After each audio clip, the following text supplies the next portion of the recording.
వెంకటేశాయ.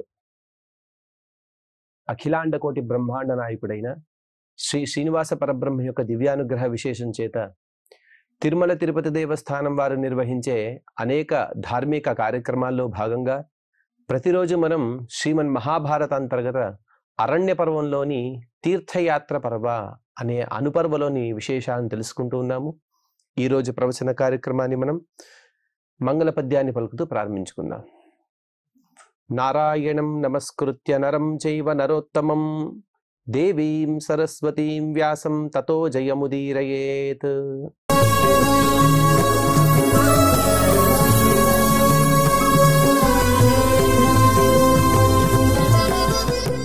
శ్రీ గురుభ్యో నమః. హరి ఓం. లోమశ మహర్షి గారు అనేక తీర్థయాత్రలను వివరించే సందర్భంలో యవక్రీతుడు ఎక్కడైతే తన శరీరం యొక్క నాశనాన్ని పొందాడో అటువంటి ప్రదేశాన్ని చూపించారు. ఆ యవక్రీతుడి వృత్తాంతాన్ని చెప్పమని యుధిష్ఠిరుడు కోరగా అందుకు లోమశ మహర్షి గారు వివరిస్తూ రైభ్యముని అలాగే భరద్వాజ అనే ముని వీరిద్దరు కూడా స్నేహితులు, పక్కపక్కనే ఉన్నారు. అందులో రైభ్య మహర్షికి అర్వావసు మరియు పరావసు అనే ఇద్దరు కుమారులు, అలాగే భరద్వాజ మునికి యవక్రీతుడు అనే ఒక కుమారుడు. ఆ యవక్రీతుడు తను గురువు యొక్క అనుగ్రహం లేకుండా తనకు వేదాలని కూడా ప్రతిభాతం అవ్వాలనే కోరికతో ఎంతో కష్టించి తను తపస్సును చేశాడు. తద్వారా ఇంద్రుని యొక్క అనుగ్రహంతో తను అన్ని వేదాల యొక్క జ్ఞానాన్ని పొందాడని పూర్వం మనం తెలుసుకున్నాం. ఆ యవక్రీతుడు తన ఇంటికి వచ్చి తన తండ్రి గారి దగ్గర జరిగిన వృత్తాంతాన్ని చెప్పాడు. ప్రతిభాస్యంతి వైవేద మమ తాతస్య శోభయోహో ఇతి చాన్యద్ భవిష్యావహ వరాల్లబ్ధాస్తథామయ. నాన్నగారు, ఇంతదాకా కూడా మీకు గౌరవం తక్కువ, అలాగే మన పక్కన ఉన్నటువంటి రైభ్య మహర్షికి గౌరవం ఎక్కువ. ఎందుకు అంటే రైభ్య మహర్షికి అమితమైనటువంటి జ్ఞానం ఉన్నది, మనకు అమితమైన జ్ఞానం లేదు. కానీ ఇప్పుడు ఇంద్రుని యొక్క వరప్రభావం చేత నీకు మరియు నాకు, మన ఇద్దరికీ కూడా వేదాలు ప్రతిభాతమవుతాయి. అనేక గ్రంథాల యొక్క జ్ఞానాన్ని మనం పొందాము కాబట్టి మనం కూడా గొప్పవారిమే అని చెప్పినప్పుడు భరద్వాజ మహర్షి గారు చాలా గొప్పదైనటువంటి మాటలు చెబుతున్నారు. భరద్వాజ ఉవాచ దర్పస్తే భవితా తాత వరాల్లబ్ధ్వా యథేప్సితాన్ సదర్పపూర్ణ కృపణ క్షిప్రమేవ వినంక్ష్యసి. హే తాత అనగా మనం పిల్లల్ని నాయనా అని పిలుస్తుంటాం కదా, అలా చెబుతూ హే తాత, నాయనా నీకు ఎన్నో వరాలు వచ్చాయని గర్వపడుతూ ఉన్నావు. కానీ ఎప్పుడైతే గర్వం యొక్క ఆ వరాల యొక్క ప్రభావం మనకు పొగరుగా మారుతుందో, ఎప్పుడు కూడా వరం యొక్క ప్రభావం మనలో సద్గుణాలు పెంపొందించాలి. అదే దుర్గుణంగా మారితే తద్వారా మనం అందరం కూడా నశిస్తాము. అటువంటి పొగరు వలన నీవు కుత్సితుడివై నశించిపోతావు నాయన. అందుకు ఉదాహరణగా కూడా అత్రాపి ఉదాహరంతీమాహ గాథాః దేవైరుదాహృతాః మునిరాసిత్ పురాపుత్ర బాలధిర్ నామవీర్యవాన్. దీనికి ఉదాహరణగా ఎన్నో కథలున్నాయి నాయన. దేవతలు కూడా కొన్ని కథలను చెప్పారు. అందులో మరొక కథ ఉన్నది. అదేమిటి అంటే బాలధి అనే మునిగారి కథ. బాలధి అనే ఒక మునిగారు ఉండేవారు. వారు గొప్ప తపస్సంపన్నులు. సపుత్ర శోకాదుద్విగ్న తపస్తేపే సుదుష్కరం భవేన్మము సుతః అమర్త్యః ఇతి తం లబ్ధవాంశ్చ సహా. వారికి ఎంతో దాకా కూడా కుమారులు కలగలేదు. కానీ లోకంలో చూశారు, లోకంలో ఎంతో మంది కుమారులు ఉన్నారు. వారందరూ కూడా ఎన్నో దుర్గుణాలతో కూడి ఉన్నారు, దుర్బలులుగా ఉన్నారు. వారిలో బలం తక్కువగా ఉన్నది. అలాగే శౌర్య పరాక్రమాలు ఉంటే జ్ఞానం లేదు, జ్ఞానం ఉంటే శౌర్య పరాక్రమాలు లేవు.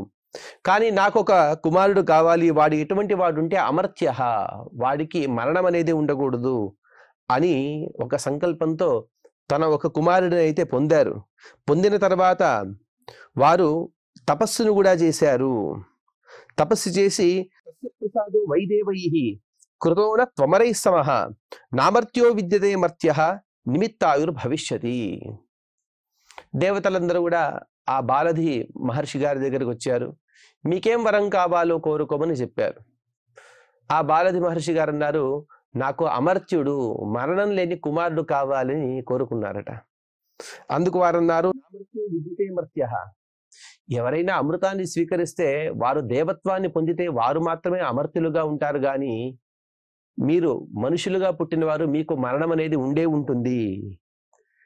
ఈయన పట్టుబడ్డాడు, లేదు ఏమైనా సరే నాకు కలిగినటువంటి కుమారుడు అమర్త్యుడుగానే ఉండాలి. సరే, వారు దానికి చిన్న ఒక ఎగ్జంప్షన్ కూడా ఇచ్చారు.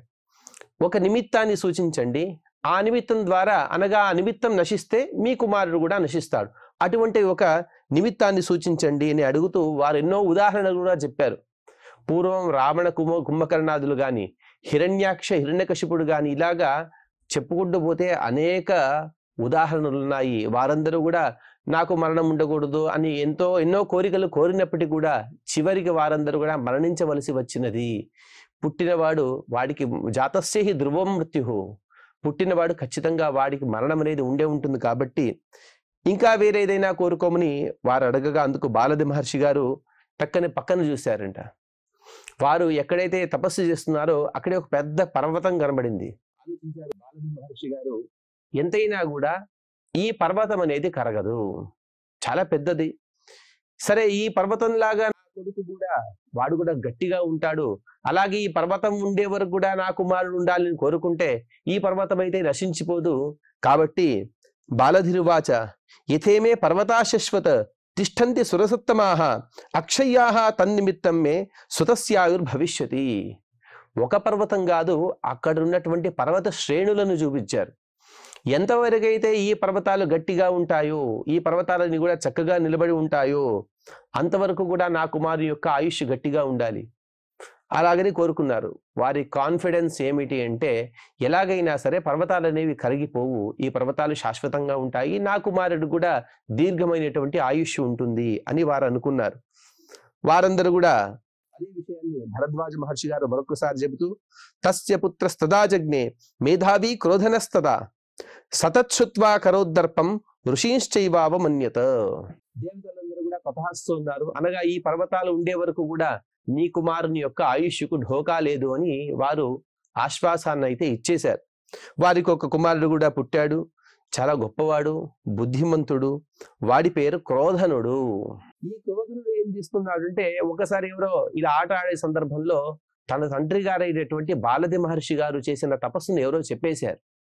ఈ విధంగా మీ నాన్నగారు తపస్సు చేశారు, ఈ పర్వత శ్రేణులు ఉండే వరకు కూడా నీకు ఎటువంటి మరణం అనేది సంభవించదు అని తెలుసుకున్నాడు. తెలుసుకుంటూ ఋషీశ్చైవావం అన్యత, అక్కడ ఉన్నటువంటి ఋషులు ఎవరైతే ఉన్నారో వారిని మాటికి వారిని అవమానిస్తూ ఉన్నాడు. వికుర్వాణో మునీనాంచ వ్యచరత్స మహీమిమాం ఆససాద మహావీర్యం ధనుషాక్షం మహామనీషిణం. ఇలాగే అందరి ఋషుల యొక్క కోపానికి గురవుతూ, కానీ వారెవరు కూడా ఏమీ చేయకపోతున్నారు. ఎందుకంటే బాలది మహర్షి గారి యొక్క కవచం అతన్ని రక్షిస్తూ ఉన్నది. అలాగే తను ఈ భూలోకంలో సంచరిస్తూ ఒకసారి గొప్ప తపస్సంపన్నులైనటువంటి ధనుషాక్ష అనే మహర్షి గారి దగ్గరికి వచ్చాడు. వచ్చి తస్యాపచక్రే మేధావి తం శశాప సవీర్యవాన్ భవభస్మేతి చోక్త సహ. ఏదో అపరాధాన్ని చేశాడు. అపరాధాన్ని చేస్తే వారు శపించారు, నీ వెంటనే భస్మమైపోని. ఎందుకు శపించారు అంటే, ఎప్పటికైనా సరే పరమాత్మని మనం కథంచిత అవమానిస్తే పరమాత్మను వెంటనే ఆగ్రహించడు, వెంటనే కోపాన్ని తెచ్చుకోడు, మనకి శాపాన్ని ఇవ్వడు. కానీ ఎప్పుడైతే పరమాత్మ యొక్క భక్తులను మనం ఎప్పుడైనా ద్వేషిస్తే, వారికి ఇబ్బందులు కలగజేస్తే వెంటనే వారికి కోపం వస్తుంది. దానికన్నా ముందు పరమాత్మే తను ఆగ్రహిస్తూ మన పైన శాపాదులు ఇస్తూ ఉంటాడు. అందుకోసం మనం ప్రతిరోజు కూడా పూజాది కాలంలో చెబుతూ ఉంటాం, వైష్ణవ ద్వేషహేతున్మే భస్మసాత్ కురు మాధవ. పరమాత్మ ఏ విధంగా అయితే నీ ద్వేషం ఎలాగైతే మాకు మాన్యం కాదో, అది మాకు సమ్మతి లేదు, అలాగే నీ భక్తుల యొక్క ద్వేషం కూడా మాకు ఉండకూడదని మనం కోరుకుంటాం. ఆ ద్వేషాన్ని వదిలి తర్వాతే మనం పూజకు ఉపక్రమిస్తూ ఉంటాం. కానీ ఈ క్రోధనుడు ఏం చేస్తున్నాడు అంటే, తను ఎవరైతే ధనుషాక్ష మునికి ఏదో అపకారాన్ని చేశాడు, వెంటనే వారు భస్మీభవ అని శాపాన్ని ఇచ్చారు. కానీ భస్మం కాలేదు. వారు తెలుసుకున్నారు, ధనుషాక్షస్తు తం దృష్ట్వా మేధావిన మనామయం నిమిత్తస్య మహిషైః భేదయామాస వీర్యవాన్. వారికి వెంటనే తపస్సు ద్వారా, వారి అపరోక్ష జ్ఞానం ద్వారా తెలిసినది, ఎంతవరకైతే ఈ పర్వత శ్రేణుల్లో గట్టిగా ఉంటాయో అంతవరకు కూడా ఈ మనం ఏమి చేయలేము అనే ఒక నిమిత్తం తెలిసింది. వెంటనే అనేక దున్నలను సృష్టించారట. కొన్ని కోట్లలో దున్నలను సృష్టించి ఆ దున్నల ద్వారా నిమిత్తమస్య భేదయామాస వీర్యవాన్. ఏ నిమిత్తంగా అయితే ఈ ధనుషాక్షుడికి ఇంత దీర్ఘమైనటువంటి ఆయుష్ అనేది ఉన్నదో ఆ నిమిత్తాన్ని నశింపజేయడం, అనగా ఆ పర్వతాల్ని పడగొట్టడం ప్రారంభించారు. క్షణాల్లో పర్వతం మొత్తం కూడా మాయమైపోయింది, అనగా మొత్తం ఆ దున్నలు కూలగొట్టేశాయి. వెంటనే సనిబిత్తే వినష్టేతు మమార సహసా శిశు తమృతం పుత్రమాదాయ ఆ పర్వతాలన్నీ కూలిపోయాయి. ఉంది అని కూడా మనం లెక్కలేనంత భూమి మొత్తం సమమైపోయింది. ఇక ఈ మహర్షి గారు ధనుషాక్షుడు ఏదైతే తను శాపాన్ని ఇచ్చారో ఆ శాపం ద్వారా భస్మమైపోయాడు. అటువంటి కుమారుడిని తన చేతిలో తీసుకుని వారి తండ్రి గారైనటువంటి బాలది మహర్షి గారు ఏడుస్తూ ఉన్నారు. ఏడుస్తూ లాలప్యమానం తం దృష్ట్వా మునయః పరమార్థవత ఊచుర్వేదవిద సర్వే గాథాంయాం తాం నిబోధమే. అంటే ఈ అంత వృత్తాంతాన్ని కూడా భరద్వాజ ముని గారు తన కుమారుడైనటువంటి యవక్రీతునికి చెబుతున్నారు. నాయన, ఏదో వరాలని పొందాను, తద్వారా నేను ఏం జరిగినా చెల్లుబాటు అవుతుంది నీవు అనుకుంటున్నావేమో, అది సరికాదు. ఎందుకంటే లాలప్యమానం ఇదే వరాన్ని పొందినటువంటి బాలది మహర్షి గారు ఎంతో కష్టపడి వరాన్ని పొందితే ఆ వరాన్ని వృథా చేసుకున్నటువంటి గాథను చెబుతున్నాను విను. లాలప్యమానం, దుఃఖపడుతూ తం దృష్ట్వా, తన కుమారుడిని చూసినటువంటి ఆ బాలది మహర్షి గారు తన కుమారుడిని చేతిలో తీసుకుని వారందరూ కూడా దుఃఖించే సందర్భంలో వేదవిద, చుట్టుపక్కల ఉండేటువంటి వేదజ్ఞానులైన పండితులందరూ కూడా కొన్ని మాటలను చెప్పారు, వాటిని వినుము అని చెబుతూ నదిష్టమర్థమత్యేతుం ఈశో మర్త్య కథంచన మహిషై భేదయామాస ధనుషాక్షో మహీధరాన్. అంటే అదృష్టాన్ని ఎవరు కూడా దాటలేడు. అదృష్టం అంటే దానిలో శుభము ఉంటుంది, అశుభము ఉంటుంది.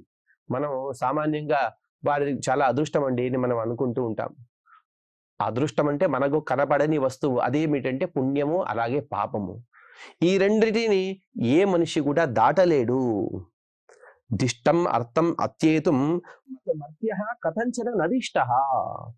అదృష్టాన్ని దాటగలిగే సామర్థ్యం ఏ మనిషికి లేదు. అందరూ కూడా విధికి బద్ధులే. ఎందుకంటే ఎంతో గొప్ప తపస్సు చేసినటువంటి ధనుషాక్షుని కూడా అతనికి నిమిత్తం అనగా అతని ఆయుష్కి నిమిత్తమైనటువంటి అంత గొప్ప పర్వతాలన్నీ కూడా క్షణంలో పొడి పొడి అయిపోయాయి. అందుకోసమే అదృష్టాన్ని ఎవరు దాటలేరు.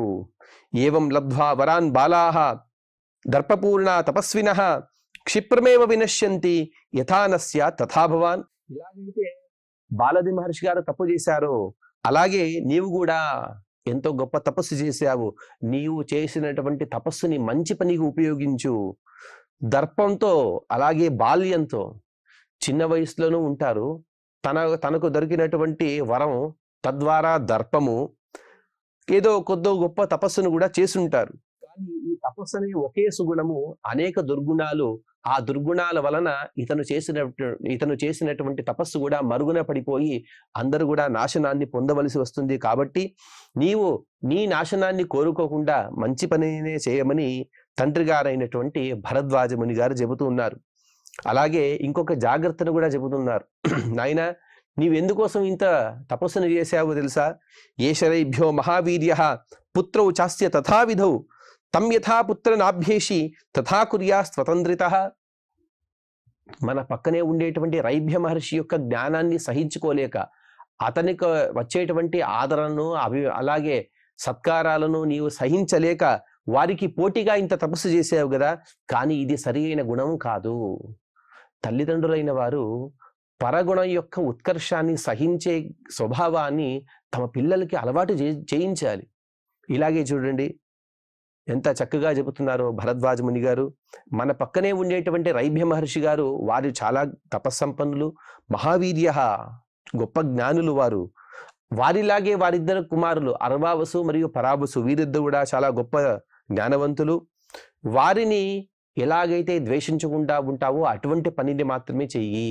వారి ద్వేషానికి కారణమయ్యేటువంటి ఏ పనులను కూడా చేయవద్దు. అతంత్రితః, ఎప్పుడు కూడా జాగ్రత్తగా ఉండమని హితబోధ చేస్తున్నారు. సహి క్రుద్ధ సమర్థశ్చ పుత్ర పీడయితుం వృషా రైభ్యశ్చాపి తపస్వీ చ కోపనశ్చ మహాన్ ఋషి. ఆ రైభ్య మహర్షి యొక్క ప్రభావాన్ని కూడా చెబుతున్నారు. ఎందుకంటే వీరిద్దరు కూడా స్నేహితులే కదా, చిన్నప్పటి నుండి కూడా కలిసి తిరిగిన వారు. అందుకోసమే సహికృద్ధ, వారికి అనగా రైభ్య మహర్షికి కోపం వస్తే వారు ఏదైనా చేయడానికి సమర్థులు. అలాగే వారిలాగే వారి కుమారులు కూడా గొప్ప తపస్సంపన్నులు, తపస్వి, కోపనశ్చ. కానీ తొందరగా కోపం వస్తుంది కాబట్టి వారికి కోపానికి గురి అయ్యేటువంటి ఏ పనులు కూడా నువ్వు చేయవద్దు. అందుకు యవక్రీతుడు కూడా సరళంగా చెబుతున్నాడు. యవక్రీత వాచ ఏవం కరిష్యే మాతాపం తాతకార్షి కథంచన ఇతాహిమే భవాన్ మాన్యః తథా రైభ్య పితామమ.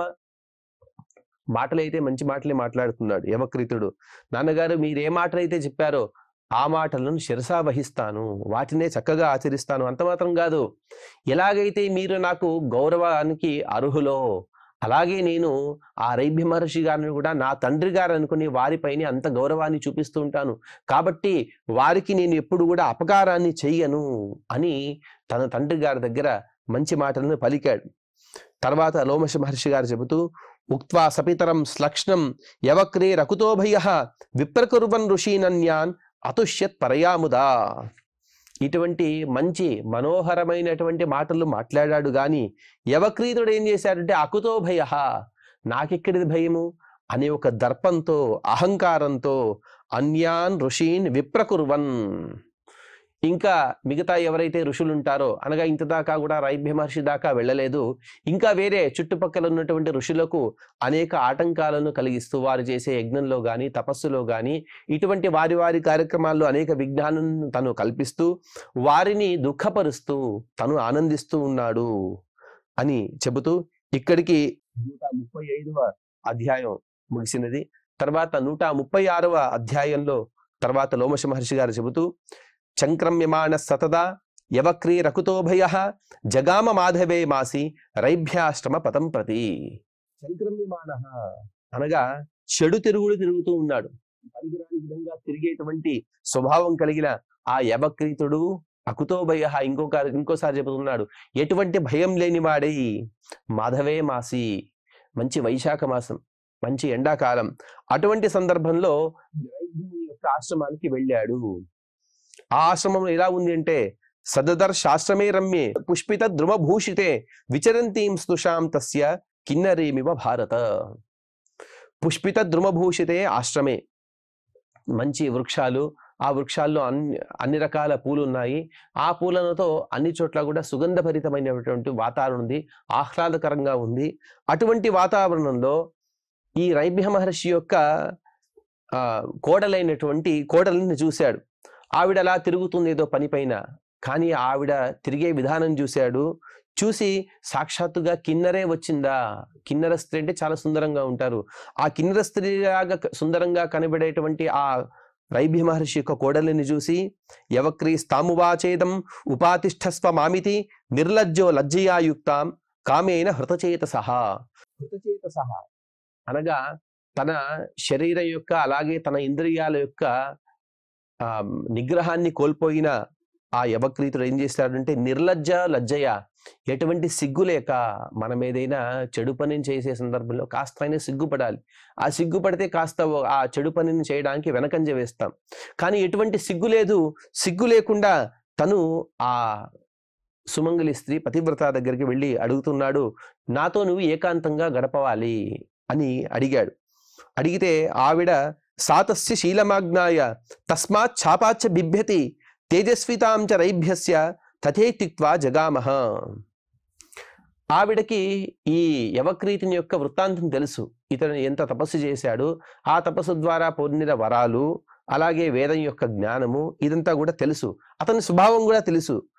ఎక్కడైనా నేను రాను అంటే అతను ఏమైనా శాపం ఇస్తాడో ఏమో అని అంటూ, అలాగే ఇంకొక విషయం కూడా తెలుసు, తన భర్త మరియు తన మామగారైనటువంటి రైభ్య మహర్షి వీరందరి తపస్వభావం కూడా తెలిసింది కాబట్టి ఏదో మాట వరుసగా అలా అంటున్నాడేమో అనుకుని తథాస్తు అని నిందంట, అలాగేలే అని నిందంట. తత ఏకాంతమున్నీయ మజ్జయామాస భారత ఆజగామ తదారభ్య స్వమాశ్రమ వరిందమ. ఏదో ఆవిడ మాట వరుసగా అలా అంటే ఇతను మాత్రం బలవంతంతో ఆవిడతో ఏకాంతంలో గడిపాడు. గడిపిన తర్వాత ఆ ఏకాంతంలో గడుపుతూ తను కాలాన్ని మర్చిపోయాడు యవక్రీతుడు. కాస్త కాలం గడిచిపోయింది. కొంత సమయం తర్వాత ఆ యవక్రీతుడు తన ఆశ్రమానికి వెళ్ళిపోయాడు. రైభ్య మహర్షి గారు వెంటనే ఇక్కడికి అనగా తన ఆశ్రమానికి వచ్చారు. ఇంతదాకా కూడా రైభ్య మహర్షి గారు ఆ ఆశ్రమంలో లేరు. ఆవిడ అనగా రైభ్య మహర్షి గారి కోడలు మాత్రమే ఉన్నది. ఇప్పుడు రైభ్య మహర్షి గారు వచ్చారు. వచ్చిన వెంటనే రుదదీం చ స్నుషాం దృష్ట్వా భార్యామార్తాం పరావసోహో సాంత్వయం లక్షయా వాచ పర్యపృచ్ఛద్ యుధిష్ఠిర. తన కుమారుడైనటువంటి పరావసు, ఆ పరావసు భార్య అయినటువంటి ఆవిడని చూసి, తన కోడలను చూసి ఆవిడేం చేస్తుందంటే ఏడుస్తుంది. రుదతీం, చాలా దుఃఖపడుతోంది. ఆవిడని సాంత్వయన్ లక్ష్ణయా వాచ, సాంత్వన పరుస్తూ మృదువైనటువంటి మాటలను మాట్లాడుతూ ఏం జరిగింది చెప్పమని ఆ రైభ్య మహర్షి గారు అడిగారు. సాతస్మై సర్వమాచష్ట యవక్రీ భాషితం శుభ ప్రత్యుక్తం చ యవక్రీతం ప్రేక్షాపూర్వం తథాత్మన. ఆవిడ జరిగిన వృత్తాంతం మొత్తం కూడా చెప్పేసింది. చెప్పిన తర్వాత వెంటనే ప్రత్యుక్తం చ యవక్రీతం ప్రేక్షాపూర్వం తథాత్మన, తను ఎంత తిరస్కరించినా కూడా, ఎంత వద్దని వారించినా కూడా తన మాట వినక తన కోరికను తీర్చుకున్నటువంటి విధానాన్ని కూడా చెప్పింది. ఇదంతా విన్నటువంటి రైభ్య మహర్షి గారు శృణ్వానస్యైవ రైభ్యస్య యవక్రీస్తద్విచేష్టితం దహన్నివ తదాచేతః క్రోధః సమభవన్ మహాన్. ఎంత చెప్పినా కూడా తన కోడలి యొక్క కోరికను మన్నించక, అనగా వద్దని వారిస్తూ కూడా అతని ఆవిడ మాటలను వినక తప్పు చేసినటువంటి యవక్రీతుని యొక్క చేష్టలు చూసి విసిగిపోయినటువంటి రైభ్య మహర్షి గారు దహన్నివ, వెంటనే అతన్ని కాల్చేయాలనే కోపంతో వారు ఒక సంకల్పాన్ని చేశారు. సంకల్పం చేస్తూ సతదా మన్యునావిష్టః తపస్వీ కోపనో భృశం అవలుప్య జటామేకాం జుహావాగ్నో సుసంస్కృతైః. కోపం వచ్చింది. ఆ కోపంతో తపస్వి అయినటువంటి ఆ రైభ్య మహర్షి గారు తన జట యొక్క, అనగా తలపైనటువంటి కొన్ని వెంట్రుకలను ఇలా తీశారు. తీసి దాన్ని హోమగుండంలో వేశారు. హోమం ఎలా చేశారు అంటే సుసంస్కృతైః అగ్నౌ జుహావ, సంస్కారవంతమైనటువంటి కుండము. అలాగే సంస్కారాలంటే ఏవో కుండం యొక్క రచన మాత్రం కాదు, అక్కడ కొన్ని మంత్రాలు ఉంటాయి. ఆ మంత్రాలని చెప్పి సంస్కృతమైనటువంటి అగ్ని, అనగా ఏ విధంగా అయితే మనకు బిడ్డ పుడితే అతనికి కొన్ని సంస్కారాలు మనం చేస్తామో, నామకరణ, జాతకర్మ, ఉపనయన ఇత్యాదులు, అలాగే అగ్నికి కూడా కొన్ని సంస్కారాలు చేయాలి. చేసిన తర్వాతే అతనికి ఆహుతులు ఇవ్వాలి. అదే విషయాన్ని శాస్త్రంలో కూడా చెబుతారు. పూర్వవత్ సంస్కృతేవన్నో ధ్యాత్వా దేవం. పూర్వం చెప్పిన విధంగా, అనగా ఈ శ్లోకానికి ముందు ఇదొక గ్రంథంలో చెప్పారు. ఆ గ్రంథంలో చెప్తారు, ఏ విధంగా అయితే ఒక కుమారుడు పుడితే జాతకర్మాది సంస్కారాలు చేస్తామో, అదే విధంగా అగ్నికి కూడా అన్ని సంస్కారాలు చేసిన తర్వాతే అందులో మనం ఆహుతులను ఇవ్వాలి. ఎందుకంటే కొందరు మనం ఇంట్లో చూస్తూ ఉంటాం, లేదండి నాకు గాయత్రి మంత్రం అంటే చాలా ఇష్టము, అందుకోసం నేనే మా ఇంట్లో ఒక కుండాన్ని ఏర్పరచుకుని కొన్ని సమిధలను వేసి కర్పూరంతో వెలిగించి అలా నెయ్యి చెప్పి స్వాహాకారం వేస్తూ ఉంటాను అని. కానీ అది సరైన పద్ధతి కాదు. దానికి ఒక ఇతికర్తవ్యతామని కొన్ని ఉంటాయి. ఇతికర్తవ్యతాలు అని అంటారు. అనగా ఏ విధంగా యజ్ఞం చేయాలి, యజ్ఞకుండం ఎలా ఉండాలి, దాని చుట్టూ దర్భలు ఎలా ఉండాలి, ఆ అగ్నికి సంస్కారం ఎలాగా, ఆ అగ్ని యొక్క ఆవాహన ఎలాగా, షట్పాత్ర ప్రయోగము, అష్టపాత్ర ప్రయోగము, ఈ విధంగా అనేక ప్రయోగాలు ఉంటాయి. ఆ ప్రయోగాలతో సహా మనము హోమాన్ని చేయాలి. అదే విధంగా వీరు కూడా, అనగా రైభ్య మహర్షి గారు కూడా సుసంస్కృతైః, సంస్కారవంతమైనటువంటి ఆ అగ్నిలో, అనగా ఒక ఏదో కోపంలో అలా జట తీసి వెంటనే హోమం చేయలేదు. జటనైతే తీసిన తర్వాత వెంటనే హోమం చేయవలసిన ఏదైతే సంప్రదాయం ఉంటుందో, శాస్త్రం ఉంటుందో, ఆ శాస్త్రబద్ధంగా అన్ని కర్మలను చేసిన తర్వాత వారొక ఆ జటను ఆ అగ్నిలో వేశారు. వేసిన తర్వాత తత సమభవన్నారి తస్యారూపేణ సంహిత అవలుచ్యాపరాం చాపి జుహావాగ్నో జడాం పునః. వెంటనే ఎప్పుడైతే జటను వేశారో ఆ జట వేసినటువంటి అగ్ని నుండి ఒక స్త్రీమణి బయటకు వచ్చినది. ఆవిడ ఎలా ఉన్నది అంటే, ఈ రైభ్య మహర్షి యొక్క కోడలు, అనగా యవక్రీతుడు ఎవరినైతే చేయబట్టి చెరిచాడో ఆవిడలాగే ఉన్నది. అటువంటి స్త్రీ బయటికి వచ్చినది. ఆ మహర్షి గారికి సమాధానం లేక మరొకసారి జటను తీశారు, ఇంకొకసారి హోమం చేశారు. తతస్సమభవద్రక్షః ఘోరాక్షం భీమదర్శనం అబ్రూతాం తౌ తదా రైభ్యం కిం కార్యం కరవావహై. ఘోరాక్షుడు అనగా చాలా పెద్ద కళ్ళు, అలాగే ఆ కళ్ళన్ని కూడా గరగరగ తిరుగుతూ ఉన్నాయి. ఆ కళ్ళ ద్వారానే ఎవరైనా చంపేస్తాడా అన్నంత ఘోరంగా ఆ కళ్ళు ఉన్నాయి. వారిని చూస్తేనే భయం వేస్తుంది. అటువంటి ఒక కృత్యం నిర్మాణం అయిపోయింది, అనగా ఒక రాక్షసుడు అక్కడ నిర్మాణం అయిపోయాడు. ఆ రాక్షసుడు మరియు అలా ఆ స్త్రీ వీరిద్దరు కూడా చేతులు జోడించిన వారై ఆ రైభ్య మహర్షిని అడుగుతున్నారు, కిం కార్యం కరవావహై, మీరేం ఆజ్ఞనిస్తారు, నీకేం ఏ విధంగా సేవ చేయగలము అని వారిద్దరు కూడా కోరారు. కోరినప్పుడు తావబ్వి దృషిక్రుద్ధ యవక్రీర్ వధ్యతామితి జగ్మతుస్తౌ తథేత్యుక్త్వా యవక్రీత జిఘాంసగా. వారిద్దరిని కూడా రైభ్య మహర్షి గారు ఆదేశించారు, వెంటనే మీరిద్దరు వెళ్ళండి, వెళ్ళి ఆ యవక్రీతుడిని సంహరించండి అని అన్న వెంటనే వారిద్దరు కూడా అక్కడి నుండి బయలుదేరారు. బయలుదేరిన తర్వాత తతస్థం సముపాస్థాయ కృత్య సృష్ట మహాత్మన కమండలం జహారాస్య మోహయిత్వైవ భారత. ఈ రెండు రాక్షసులు, ఒకనగా ఒక రాక్షస స్త్రీ, ఆ రాక్షస పురుషుడు, వీరిద్దరికి కూడా యవక్రీతుని యొక్క ప్రభావం, అతనికి దొరికినటువంటి వ్రతం ఇవన్నీ కూడా తెలుసు, వరాలు ఇవన్నీ కూడా తెలుసుకున్న వారిద్దరు ఏం చేశారంటే, మొదటిగా ఆ రాక్షస స్త్రీ బయలుదేరిందట. బయలుదేరి ఆవిడ ఉన్నది రైభ్య మహర్షి అనగా పరాభసుని యొక్క భార్య రూపంలో ఉన్నది కాబట్టి కాస్త దగ్గరికి వెళ్ళింది. ఏదో అలా మాట్లాడుతూ అతని కమండలుని తను అపహరించినది. ఏదో ఒక రాక్షస స్త్రీ రూపంలో వెళితే కమండలు యొక్క అపహరణ జరగదు కాబట్టి అదే రూపంలోనూ ఉంది కాబట్టి తను అతని కమండలుని అపహరణ చేసి తను బయటికి వచ్చినది. బయటికి వచ్చిన వెంటనే ఉచ్చిష్టంతు యవక్రీతం అపకృష్ట కమండలం తత ఉద్యత శూల సహ రాక్షస సముపాద్రవత్. ఎప్పుడైతే కమండలం యొక్క అపహరణ జరిగినదో వెంటనే ఆ యవక్రీతుడు కూడా ఉచ్చిష్టుడైపోయాడట. ఉచ్చిష్టుడని ఎందుకు అంటారంటే, ఏదైనా ఒక నిమిత్తాలు ఉంటాయి, అనగా మనం శాస్త్రంలో కూడా చదివి ఉంటాం చాలాసార్లు. ఎప్పుడైనా కళ్ళ వెంట నీరు వచ్చినా కూడా, లేకపోతే తుమ్ము వస్తే, లేకపోతే దగ్గు వస్తే, మనస్సు యొక్క వైకల్యం వస్తే, ఈ విధంగా అనేక సందర్భాల్లో మనం ఆచరణం చేయాలి అని అంటారు. ఆచరణం చేసిన తర్వాత చేతులు గడుక్కోవాలి అంటారు. ఆ ఋషుల యొక్క చేతిలో ఉండేటువంటి కమండల యొక్క నిమిత్తం ఇదే. ఎప్పుడు పడితే అప్పుడు నీళ్లను తాకుతూ ఉండాలి, చేతులను కాళ్ళను శుభ్రపరచుకోవాలి. కాబట్టే వారి చేతిలో కమండలు అనేది ఉంటుంది. ఏదో కమండలు అంటే ఈ కాలంలో ఒక స్టైల్గా ఇవ్వడం కాదు, అదొక సంప్రదాయము. అందులో చాలా విషయాలు ఉంటాయి. ఎందుకంటే కమండల ద్వారానే కొన్ని నదులను ప్రవహించాయి అని కూడా చెబుతాం, వింటూ ఉంటాం మనం. మన అనంతగిరి గుట్ట దగ్గర ఒక పర్వతం నుండి ఒక నది ప్రవహిస్తుంది. ఆ నది పేరు కాగినా అని నది. దూర్వాస మహర్షి గారు తీర్థయాత్రను సంచరిస్తూ అన్ని తీర్థాల యొక్క ఉదకాన్ని తమ కమండలో సంగ్రహించారట. ఇంద్రుడు కాకి రూపంలో వచ్చి కమండలో బోర్లించేశాడు కాబట్టి తద్వారా ఒక నది ప్రవహించింది. ఆ ఇంద్రుడు కాకి రూపంలో వచ్చి ఆ నదిని ప్రవహింపజేశాడు కాబట్టి దాన్ని కాగినా అని నది కూడా పిలుస్తారు. అంటే కమండలి యొక్క వైశిష్ట్యం అంత ఉంటుంది. కమండలు లేకపోతే ఆ ఋషులు అనేవారే ఉండరు. కమండలు అలాగే తపోదండం, ఇవి రెండు కూడా ఉంటాయి.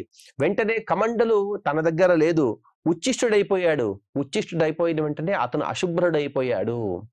ఆ అయినటువంటి ఆ యవక్రీతులను చూసి ఆ రాక్షసుడు తన శూలాన్ని ధరించి ఆ యవక్రీతులను సంహరించడం కోసం తను వాడి వెంటబడ్డాడు. తమాద్రవంతం సంప్రేక్ష్య శూలహస్తం జిగాంసయ యవక్రీ సహసోత్యాయ వైసరహ. వెంటబడుతున్నాడు రాక్షసుడు, శూలాన్ని ధరించాడు. ఎప్పుడు చంపేస్తాడో తెలియదు, కానీ తను ఆచమనం చేయలేదు. ఇటువంటి సందర్భంలో ఎలాగైనా ఆ కృత్యం ద్వారా తప్పించుకోవాలి అనే ఒక సంకల్పంతో ఆ యవక్రీతుడు కూడా పరిగెత్తు తన దగ్గర ఉండేటువంటి సరస్సు దగ్గరికి పరిగెత్తాడు అని చెప్పారు. సరస్సు దగ్గరికి పరిగెత్తినటువంటి యవక్రీతుడు ఏం చేశాడు అనే విషయాన్ని మనం తదుపరి ప్రవచనంలో తెలుసుకుందాము.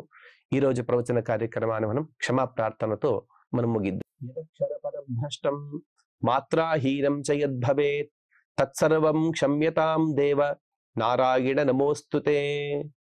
శ్రియః కాంతాయ కళ్యాణ నిధయేర్థినాం శ్రీ వెంకట నివాసాయ శ్రీనివాసాయ మంగళం.